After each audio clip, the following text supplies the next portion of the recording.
Hello, faithful viewers. This is a video documenting and finalizing my most recent hobby side quest. My favorite book since middle school has been The Extraordinary Education of Nicholas Benedict. And unless you're in my sphere of influence of close friends and family, you've likely never heard of it. But it's possible you've heard of the Mysterious Benedict Society, or specifically the show adaptation. The show is pretty good. It had some issues. We're here to save you, sir. No, you can't save me. I've already been saved by my brother. I'm joining the society. You are? Trust me, it's necessary. Turns out we have a sister. But it was pretty good. As a world builder at heart, I took it upon myself to write a screen adaptation, or the beginnings of one, for the book, for The Extraordinary Education of Nicholas Benedict. That's just one of the things I like to do, take books and imagine them as movies. But before I could develop a bigger world for the book, there was a lingering question in my mind. Every time I read the book, it kept on coming up. Where does this book take place? And when does it take place? I had an idea of when it could be based on the overall feel of the book, but I didn't know for sure. And I definitely didn't know where it was. And without this information, I couldn't properly take on a challenge like writing an adaptation. So, this video is a product of that question, and I'm here to say, through nothing but historical clues and a bit of deduction, I've pinpointed down the exact year and place this story belongs. To start out, we're quickly told in the first few pages of the book that the time is a post-war atmosphere, shown by this quote from a newspaper. Impact on the price of wheat since the war's conclusion. War's conclusion can reference months to years after a war's end, so we can use this information to pinpoint which war will fit best. A good clue to keep in mind is that the story takes place during the summer, so as we look through the wars, we'll have to evaluate that into the equation. As an overview, here are America's most notable wars. Now, with these dates in mind, let me present more details. Throughout the book, electricity is shown to be common, ordinary, and sometimes refrained from use to save money, meaning it was widespread and baseline for most homes. Electricity wasn't commercialized until 1882. This gives us our first guideline. The war cannot be before the 20th century. We're now left with World War I, World War II, the Korean War, the Vietnam War, and the Gulf War. During a conversation, one of the characters recalls details as she explains a story. As I was looking for clues, I stumbled upon this, and I knew it would point me to some answers. And I was right. To lay out the story, the character explains how her family received a 5-year contract. And she said that at the time, she had 5 years until she graduated from 8th grade. She then says that this was just before the war. Then she says, now that 5-year contract is due to expire in weeks, meaning that 5 years have passed since the contract started. Makes sense. Now, since we know that we're in a post-war time frame, we just have to look at how the details line up. A 5-year contract starts, a war starts right after. A war ends, and it's almost been 5 years. Now we have a second guideline. The war cannot be more than 4 to 5 years long. As you can see, the Vietnam War is way out of the question. It was well over 5 years long. The Korean War, which was 3 years long, could work, but real-life agricultural prices, as you can see by this graph, were very little affected by the war compared to World War I or World War II. The Gulf War is simply too short and also didn't have a significant enough impact on agricultural prices. This, for the most part, leaves us with World War I and World War II. Another clue that emphasizes these two wars is, and he went on enumerating other things they would do in the city, like simply eating ice cream and listening to whatever they pleased on the radio. Notice how the best thing he could imagine is listening to the radio and listening to whatever he pleased. If the story took place after the Korean, Vietnam, or Gulf War, Nicholas would have wanted to spend his time watching television or playing a video game, not listening to the radio. Now, to narrow down the options. We're given an array of details that point to a very specific time of overlap, and all it takes is diving in and unraveling their history. The first of these is the Studebaker. If you're unaware, as I was, Studebaker is a car and company that manufactured cars between 1902 and 1966. Studebaker started manufacturing electric cars in 1902, but quickly moved to gas-powered cars in 1904. Let me read this quote. At the curb sat an aged Studebaker with mud on its tires and steam rising from its hood. The detail of steam rising from its hood suggests that this is a Studebaker from or after 1904, as electric cars didn't have steam like a gas-powered car does. The quote also mentions that it's an aged Studebaker. It's not only this quote that mentions it as aged or old. There are multiple times in the story that it's mentioned this way, meaning that it's an important detail. For a car to be considered old, it had to be at least 15 to 20 years old, meaning the Studebaker would need to be at least 15 to 20 years of existence by the time of the story. Now, if we take the time period after World War I, so 1918 to 1923 or 1925, and subtract, let's say, 15 years, that means for World War I, our Studebaker would look something like this. If we do the same for World War II, which would be 1945 to roughly 1950, we'll get these styles of Studebakers. We have yet another clue here before we go forth. Well, the hat must be new, don't you think? Otherwise, he wouldn't have left it in the Studebaker to spare it getting wet. To spare it getting wet? But if it were an open carriage style Studebaker from post-World War I, the ones that are shown here, it'd be ruined in the rain. There's no cover to keep it dry. No Studebaker, in fact, before 1927 was manufactured with a full-body cover, the kind that you would need to keep a hat dry. Now, look at the Studebaker Commander, for example. It was manufactured in 1927 with functioning windows and 4 doors. It's perfect for temperamental weather. And if you subtract 1927 from 1945 or 1950, you get 18 to 23 years of age for the car. Sounds like an aged old car, doesn't it? This does a lot of work to exclude World War I as our option. Need more proof? Here's a small detail in the story that will do a lot to convince you further. Few boys wore knickers anymore, not even the very young ones. This clue in itself confirms when the story is not, once again, and it feels like a very purposeful time placement.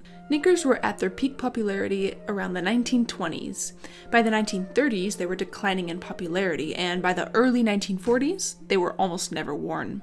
This even more confirms the impossibility of World War I being the timeline of the story. Knickers would have still been in style then. It would be a complete contradiction of history to say that few boys wore knickers anymore when they would be at their peak of popularity. With these couple clues in mind, I created a timeline to help visualize the details and where they coexist.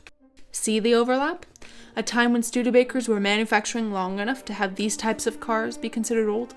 A time when knickers were an outdated style that even young children didn't wear. A time when radio was the primary and most desired form of entertainment instead of television. It's only possible for all 3 of these details to exist at the same time between 1930 and 1950. And since we know the story takes place after a war, we have no other option but to place the story the summer after World War II. To add, I'm specifying the summer directly after World War II because of the time frame the book uses, the one I've already laid out. Just before the war starts in December of 1941, the 5-year contract begins. This could be August to September to October. The war ends in September of 1945, and now we're in late summer. And the contract expires in a few weeks. See how there's only one pocket of time that the story can take place in? It's the summer right after the war ends, right before the 5-year contract is over. Now, if you're a nerd, you might be saying, but World War II was from 1939 to 1945. That's 6 years. And yes, very true. But we have to consider that the war the characters mention has a different timeline depending on where it was experienced. In Europe, the war was from 1939 to 1945. That's 6 years. But America? It was only 4 years, 1941 to 1945. It's quite satisfying how cleanly the timeline works. There are no contradictions to the story taking place after World War II, and many contradictions for the story taking place after any other war. In fact, there's even more confirmation for this World War II timeline. In the trilogy, we get backstory for Nicholas on how he joined the Navy for a war that, as a character who was in the same war describes, a terrible war, you see, a long-forgotten war that no one likes to talk about now. Does that description ring a bell for a certain war? A war that was most commonly known as terrible, one nobody likes to talk about. Vietnam War. In 1955, Nicholas would have turned exactly 18 years old. When I did that calculation, I was quite thrilled. So, we have our when, summer of 1946. Now to tackle the where. Unfortunately, to pinpoint exactly where the story takes place is a bit more of a challenge, and it takes some assumptions and workarounds.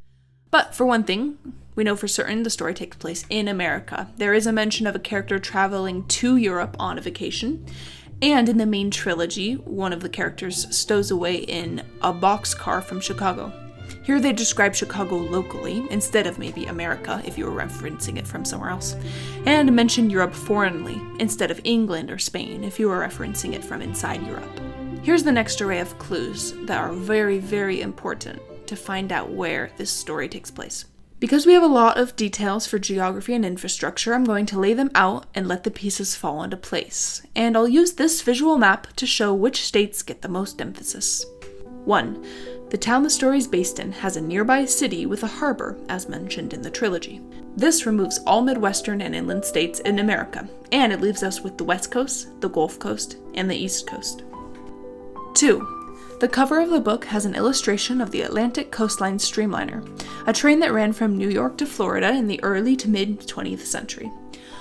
For now, I will interpret this detail to mean the story is meant to be on the East Coast, or possibly the Gulf Coast, but it cannot be the West Coast, as the Union Pacific specifically ran through there, and that train most commonly looked like this. 3. A great bundle of hints I used was the landscape described in the book, which goes as follows: rolling hills of farmland, rolling hills of forests, crests, ridges, rocky bluffs, valleys, and thick trees. In between the East Coast and the Gulf Coast, the only biome that fits this description is the Appalachian Highlands. States that aren't in the Appalachian Highlands are excluded, like Florida and Delaware, but states that are divided between the Appalachian Highlands and the coastal plains, which is the other biome known between the East Coast and the Gulf Coast, are still included. 4. The weather is very telling. During the later months of summer, the days are described as hot, humid, even sweltering, and often having rain and thunderstorms. I define hot weather as 85 degrees or higher. This excluded the northmost eastern states, as you can see here.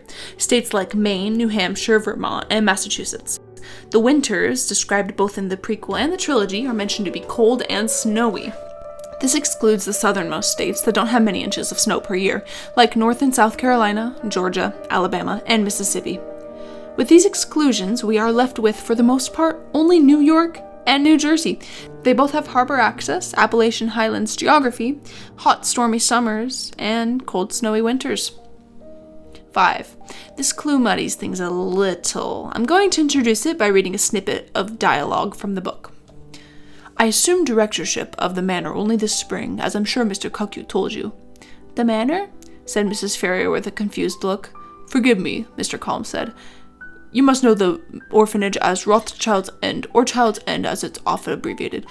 In these parts, however, it's quite common to shorten the name still further, for ease of speaking, and to simply refer to the place as the manor.